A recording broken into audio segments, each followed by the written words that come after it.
Yeah, clinical psychologist licensed in New York. I was the first openly gay graduate of Yeshiva University at the time that I had applied. If I had acknowledged I was gay, I would have not been accepted to any graduate program. The faculty became aware of the fact I didn't hide it, but the faculty became aware of the fact that I was gay when I chose my doctoral project, which had to do with multiple partnerships, sexual partnerships among gay men, and the question of psychopathology. And at that point, there was a split in the faculty. There were people who still felt I should be drummed out of the program, and those who were my supporters. Well, okay. So I worked mostly at the time that I began working was really the height of the AIDS epidemic in New York with before there were any reasonable treatments. And my practice was located in the West Village in New York, which was the gay neighborhood. And in many ways, it was like working in the land of the living dead. There were so many people who were so sick. And I was mostly seeing people who had a very short time to live, or people who were there because they had lost, 20 friends and acquaintances. And, that changed rapidly when some studies were completed. And what really made the big difference was the introduction of protease inhibitors, which really extends people's lives and keeps people at the undetectable level. I continue to practice couples and individual therapy, for a number of years. Eventually, I got kind of bored, right? And I started to shop around for, going to different conferences, trying to find anything that would make me feel interested again. And for the most part, they just made me feel dead inside. Theories that were very removed from people's personal experience, very, very distant, from what was going on. And then I happened across a summer seminar in sex therapy. And I said, hey, this is good. And joined the supervision group, and I felt I outgrew that one. Went on to be individually supervised by one of the grand old dames of sex therapy in New York, Marion Dunn. She said to me at the time, "Oh no, dear." She had that very upper class type. "Oh no, dear. I'm afraid I'm retiring." I'm like, "No, you're not. You have one more thing you have to do," and that was supervise me. It's fun. It's great. So I do still do traditional clinical psychology, where I see people for extended periods of time and work on personality issues. And I also see individuals and couples for sex therapy, which is lots of fun. I became a member of a STAR, which is the, I think, premier sex therapy association. I'm also certified by ASECT, which is another large organization that provides certification, both as a sex therapist and a sex therapy supervisor. I want to go back to actually a little bit about what you talked and spoke about at the beginning of our call, which in different words, basically, you shared your experience of feeling or facing stigma around your sexuality in a professional manner. I want to talk a little bit about that because I think that that is something that is very relatable for many members of Live Jasmine, models of Live Jasmine, simply for having a preference or inclination to want to use a cam site.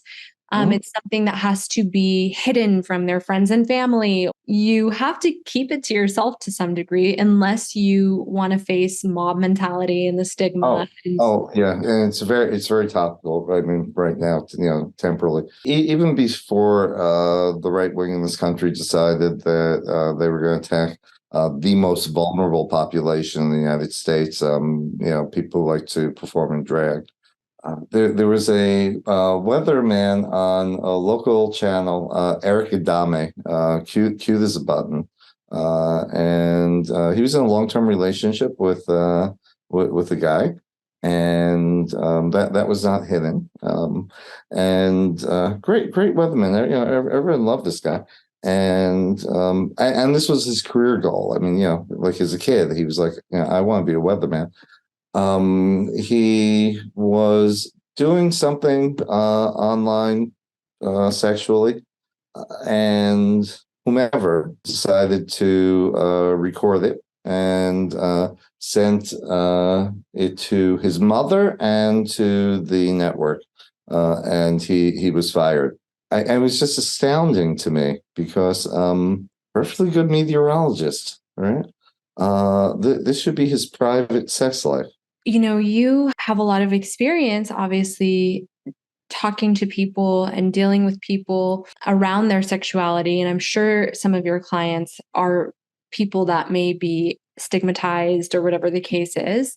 Talk to me a little bit about that dynamic in that's happening and that's been happening in society where you can be so harshly stigmatized for a sexuality preference as innocent as camming or but it's all innocent to a degree if you're not harming anyone. But to you, even your point, you said you felt like if you had shared the fact that you were gay, Oh, it was. There's a certainty. Yeah, it's not. I believed this is a fact. Yeah. this was, yes, exactly. So, what is that about? Why is there such harsh consequence for people having any type of open sexual preference or talking about their sexuality? What is it about our society that gets so upset and triggered? And is it getting better? Is it getting worse? Yes. Is it getting better or is it getting worse? Well, just to explain what I mean by it's getting better and it's getting worse, it seems uniformly uh, when society begins to evolve and change. Uh, there's a backlash. My dad, who was a refugee from Germany, was always terrified of me being openly gay because he lived in Germany in the 20s, which was very open and very forward thinking, and then had to escape the Nazis. I think that we're at a point in American society where there's far more visibility, greater acceptance. Just there's more visibility, and communication is so much quicker than anything we've had in the past. And I think the people that it unnerves, right, are having this is the backlash we're facing. And ultimately, as a country, we'll have to decide whether things like people being able to eat, food stamps, are the important issues to be fighting over. And whether no drag queens performing are the important issues to be fighting over. That's why I said yes and no. I think there's both greater freedom and more danger at the moment. Now, I mean, I could think of just in terms of how absurd this backlash is. I can remember as a child, and this is in the early '60s. So this is before even feminism really took hold in this country. I'm curious from your personal experience, how did it feel to know and to feel so strongly that you needed to hide a part of who you were? How did you manage that situation? Okay, it was absolutely horrible. It's very, very hard to develop a positive sense of oneself in the face of society telling you that you are perhaps criminal, right? Psychiatry came to the rescue and said, "Oh no, they're not criminals; they're perverts. You should, we'll cure them." You should have sympathy for. It's really, really, really a terrible situation when to avoid self-hatred is very, very hard. Because there's no support around you, and when it's that repressed, I mean, it's not even like you. Oh, there's your Uncle Mike and his friend Bob. They live together. Are they boyfriends? Yes, they are. No, you live in constant terror. I can remember as a child praying every night that this would go away. And I'm curious, what did it take for you to get to this place where you feel safe enough to be open about your sexuality? A couple of things. One is just I mentioned my dad was a refugee from Germany, right? And uh, in my childhood, it was really emphasized never be ashamed of being a Jew, right? There might be times when you might not want to advertise it for safety's sake, but never be ashamed of it. And then when I started to form an identity as a gay man, it was like a natural progression for me. Of course, my parents had a much harder time with it. I was like, but this is everything you taught me.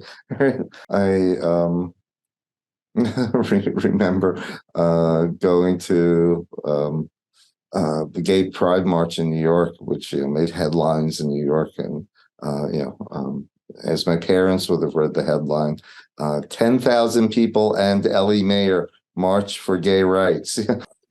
Pride in New York, like Pride in LA, Pride in outside Florida, in most of the major cities, hundreds of thousands of people. So it sounds like essentially feeling that support for who you were and having, a foundation that basically said you don't need to be ashamed of who you are. I think that's useful. The reason why, thank you for sharing.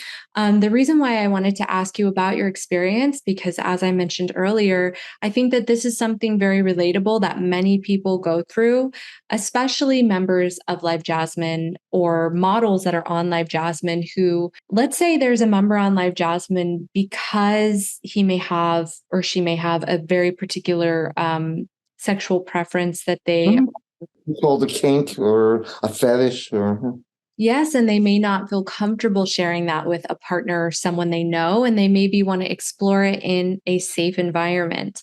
Mhm. I'm curious, with your background, personal and professional, I'm sure you've seen many clients. What is the importance of having a safe space where you feel that it's safe to explore your sexuality? Do we need that? Do we not need that? Oh, I think absolutely we do. Now, if you're asking, if you want to know my personal definition of what's okay and what's not okay sexually, um, everything's okay that does not involve coercion, right? Now,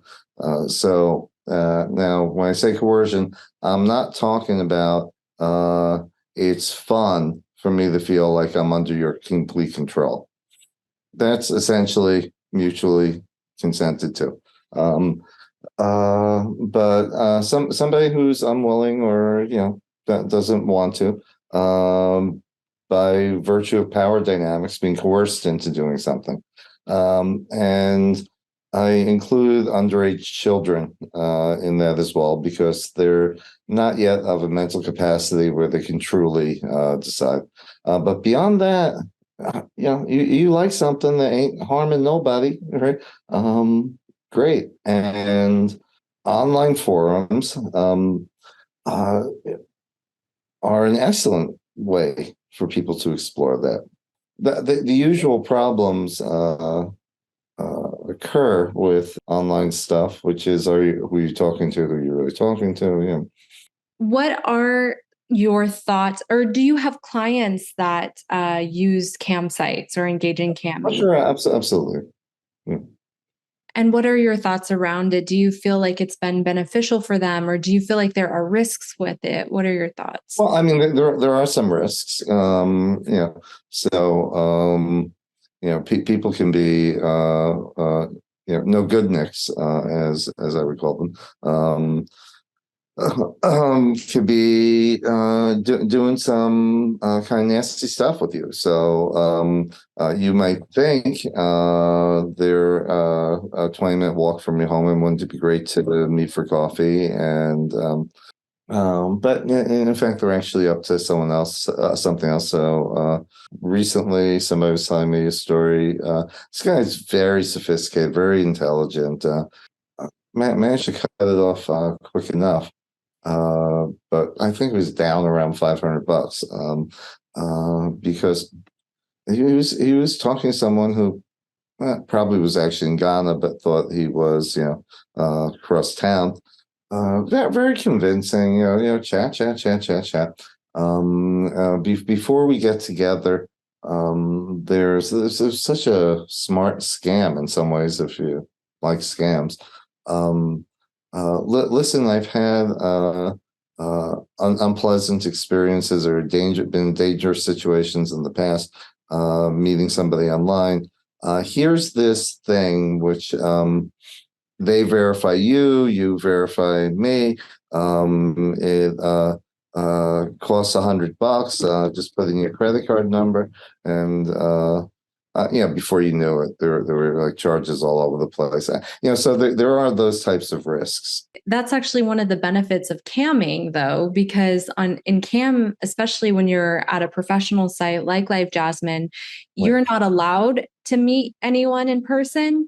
All of the transactions are through the platform and through the website, and you're very clear that is actually personally one of the things that I appreciate about platforms like Live Jasmine is that no one is fooled in the engagement. I mean, I'm sure there are. Right, it's a legitimate site that's verifiable, that's known. Yeah. And you know the deal. This is a model who's going to give you attention, of course, and friendship and a relationship to some degree, but it is also to some degree a professional relationship. It's a transaction, and you're fully aware of that. There's no hiding that you will be paying them for their company. In the bad old days of psychology, and this would be true for any of the fetishes, or what was idealized was adult penile vaginal intercourse, right? Anything that wasn't that was developmental arrest, or some type of fetish, right? You're asking earlier about are the people who simply would be more comfortable, or is this a way to explore? In the old days, this type of thing definitely would have been thought of as pathology. I'm talking as a psychologist, would have been considered pathology because the person's too anxious to meet in person. I think people should be able to do what they're comfortable doing. Mm-hmm. And if, for example, if someone has strong, what would traditionally be called voyeuristic tendencies, they prefer to watch something as opposed to being presently physically involved in it. God bless them, right? The models are less at risk. It's right. Absolutely. That's another thing is that that's something that the models have really voiced as a pro for camming, which obviously, the cam industry primarily is worked by women, and it does primarily financially benefit them. And that's something they've all said. A lot of cam models are stay-at-home moms. And the kids are, I drop them off at school at 9. They won't be home till 2. Okay, the baby's sleeping. Here's my chance to make some extra money, do something that's enjoyable work for me, that's not dangerous. I'm not going to bring home any diseases. Nobody's going to be blackmailing me or threatening. And you have the protection of a massive organization, in this case, Live Jasmine. It's very big. It's a 20-plus-year-old company. And that there's this buffer, this huge company between you and danger, basically, which it's working for Macy's. And if there's a weird customer that you're feeling worried about. You press the button under the counter, Yeah, and some exactly. food comes along. Yes, Yeah. exactly. Well, I'll tell you my only concern. We want the money and the benefits at the end of the day to go as directly as possible to those who produce the product. All right. And while it certainly is a model that's much less dangerous than being pimped out and having a pimp who's getting you drug addicted. I mean, all those nightmarish stories, right? Um, uh, yeah, my concern is only, are you paying a living wage, or where's the money actually going? Is the money all going to the stockholders, or can people get health benefits? Where's the money from the labor going, and to what extent? So if there are wild profits that's going to someone who's yelling at his banker from his house in the Hamptons. I don't like that as much as here's a model who has been able to give her kids nutritious food because she's getting some good money when they're in school. Yes, absolutely. And I mean, obviously, I can't speak for other platforms, but I know Live Jasmine specifically, we have a reputation of making millionaires. So Oh, I okay. know this, I know the actual number is that over 100 models have become like multimillionaires from camming. There are models that are making, 30, 40, $50,000 a month and like serious income just from their own home and traveling the world. So um, it's definitely, I think, if you're with the right company and you are, putting in the time, it's a very lucrative. And I think that's why so many people are starting to become more interested in this type of career. And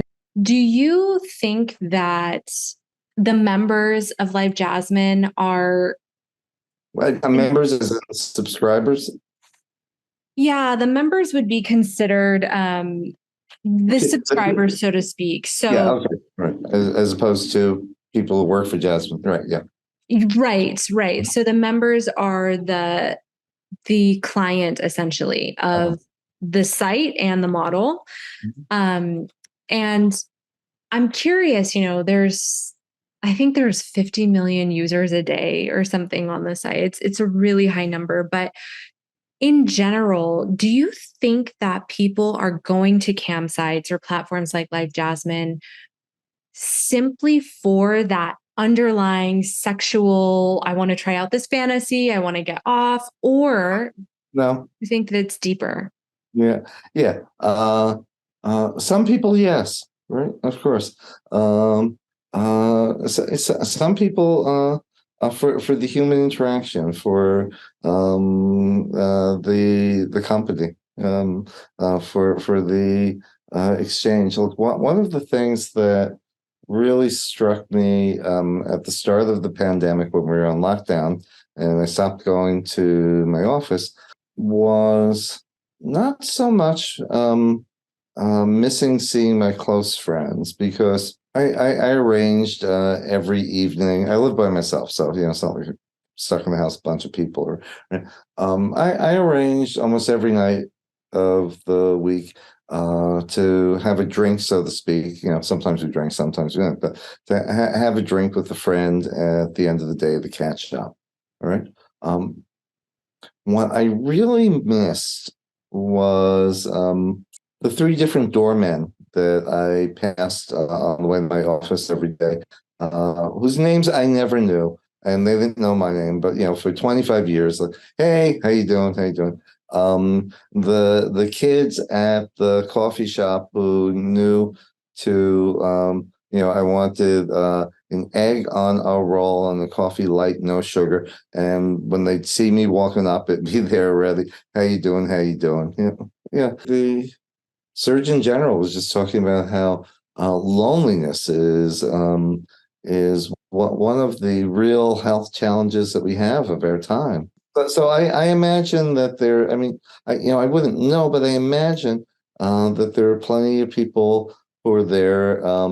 not for the sake exclusively of getting off, or not for the sake of getting off at all, but rather I'm gonna have some human interaction with someone who isn't gonna be cruel to me. Yeah, yeah, we don't do this in New York because people are afraid that they're going to run into uh, anti-sex worker legislation. But in the very old days of sex therapy, and some states it's still around, surrogate therapy, sex therapy was used a lot.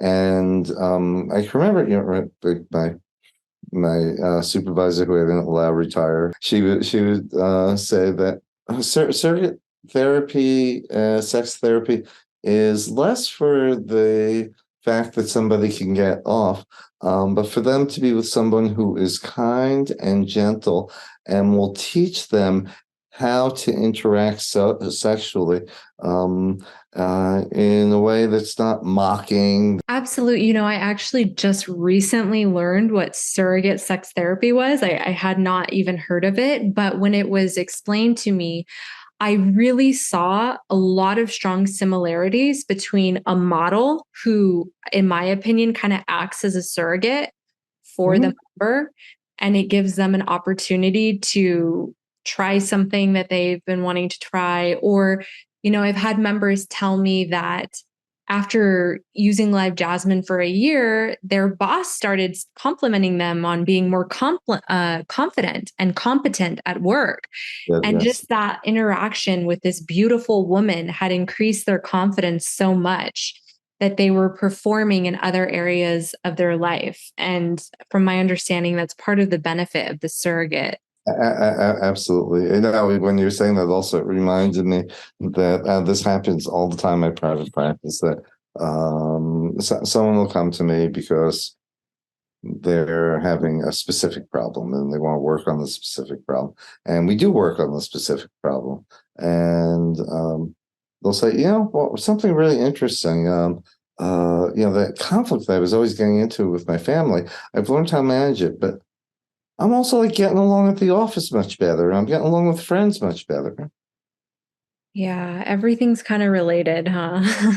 Yeah, yeah, yeah, yeah. It's what we would use to call a corrective emotional experience. I'm curious, you mentioned earlier that a lot of people feel lonely. And we know that this is true. And especially during the pandemic, I think all of us experienced some form of isolation or quarantine, or, like you mentioned, really great examples of not, I also miss just, those certain interactions at the store or coffee and stuff like that.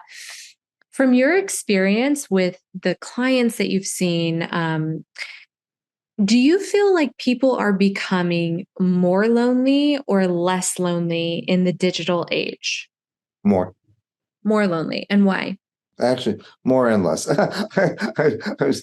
My first reaction was more, because I'm thinking that things that could only be resolved by showing up at the party to, or the conference, or to talk with people, right, addressed a lot of that. Kind of banging away.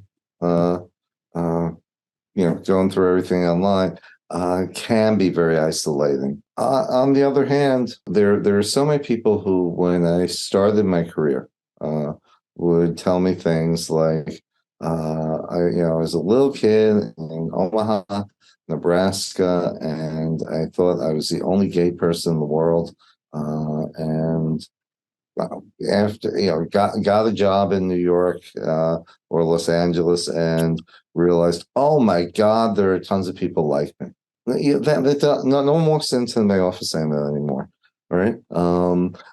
They might walk into my office saying, I always wanted to move to New York because, when I was a kid, I would go online, right? And I'd like go to gay. I would see like all these like gay clubs and events, and knitting circles and all kind. So in that way, it's decreased loneliness, I believe. Yeah. I definitely think the digital age has brought in a certain level of connection and understanding that there are people going through the exact same things as you or interested in the exact same things as you. Whereas, 20 years ago, certain things were more of a secret, like how you described at the start of the call that you felt you had to Mhm. be. And now with the internet, you can see that 100 million people are talking about this thing. And so I can see how that takes away the loneliness in that area and makes it a shared experience. I think what I was understanding you saying is when you say it's become more lonely and less lonely, I'm hearing you say is that we're not doing as much in personal connecting, which is a detriment. And so we are losing the benefits of that.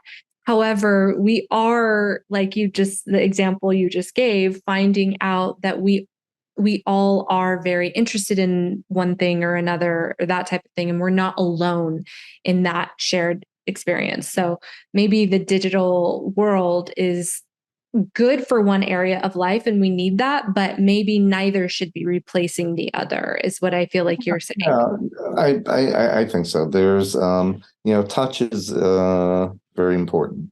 Physical contact, I think, is very important to a lot of people, and to the extent that it's uh, replaced by seeing somebody on the screen, we're losing something.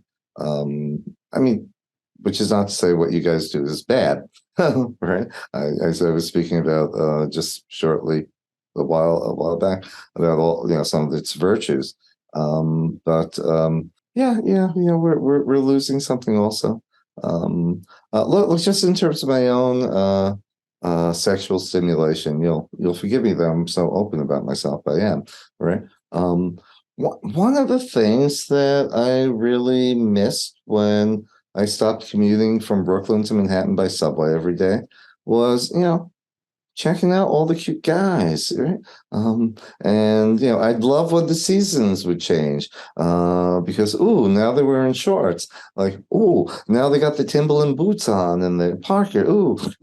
Right? And it's for me, it's a more lonely experience. Seeing somebody online, right? Even though might get exactly to the dress up your Bobby and Ken exactly the way you want, much more quickly. Not quite the same as seeing somebody on the subway and thinking to myself, "Ooh, what would that be like to be with him?" Or could that be my next ex-husband? Yeah. You bring up a good point, which is that, for instance, some members of Live Jasmine have severe disabilities and they actually don't have the luxury of leaving their homes a lot. Mhm. And so I think for them to still have this interaction online, it's Mhm. better than what they would have without it, which would be not much. Yeah, yes, and it's interacting. It's interacting. It's now that I have a severe disability, I can't leave the house, and I watch people's lives on television. Right? Someone's talking to me, and I'm talking to them. But I took Spanish lessons with my tutor in Bogota, Colombia, um, and we would meet, 3 times a day. I mean, 3 times a week. And it was great because okay, it was $150 less an hour than it would be in New York, right? But it was also great because even though she was my teacher and I was her student, there were all kinds of interesting things that I started learning about her life down there and her about mine up here. And, she was saying, why don't you get a dog? And I was like, you know how expensive a dog is in New York. And she was like, a dog? I was like, oh, yeah, you got to send it to dog school. You need a walker. You have to hire a trainer. Yeah, those interactions, they mean a lot and they add up. Those interpersonal interactions and connections. And that is very similar to what many, both models and members of Live Jasmine experience because everyone's from all over the world. So that exact interaction where she's like, no, it's very easy to feed a dog and train a dog. And we're here in the United States where we're taking our pets to acupuncture once a week. Yeah, right. Not the same thing. To hot yoga, right? Exactly. It's not the same thing at all. But it's really fun to see the world through other people's eyes. And that is something that I've heard repeatedly from members and models that they really enjoy from the site is, some of these models have these high power, really wealthy businessmen as members, and these Absolutely. men tell them, this is where you invest your money. This is how you triple your money. This is what you do. And the models take that advice and they do it. What are your thoughts on how we do create a more sex positive or sexually healthy society, or continue creating it? Exposure. People's ability to be open is directly related, I believe, to how people conceptualize things. So, it's one thing to say, all the gays are bad and they should be locked up, or yeah, right. And then everyone's in the closet, and what do you know? Okay, maybe they're a bit. On the other hand, if you're growing up, the neighbors down the hall are Bill and Mike, who are like the sweetest guys, and take you to Disneyland because your parents trust that you with them when they need a break, and you wind up saying, how can that be true? He was a school teacher and a bus driver. So I think exposure leads to personal freedom, and I also think we need to live in a society that somebody's personal religious values are their personal religious values. I'm a Jew. My religion teaches me you're not supposed to eat pork. Okay, I don't want to like make a national law saying no one in this country is allowed to eat pork because my religion says no. Like if you think homosexuality is a sin, fine. Right? But don't impose it on other people. So much. Yes, I really appreciate your time. Okay, my pleasure. Fist pound is how I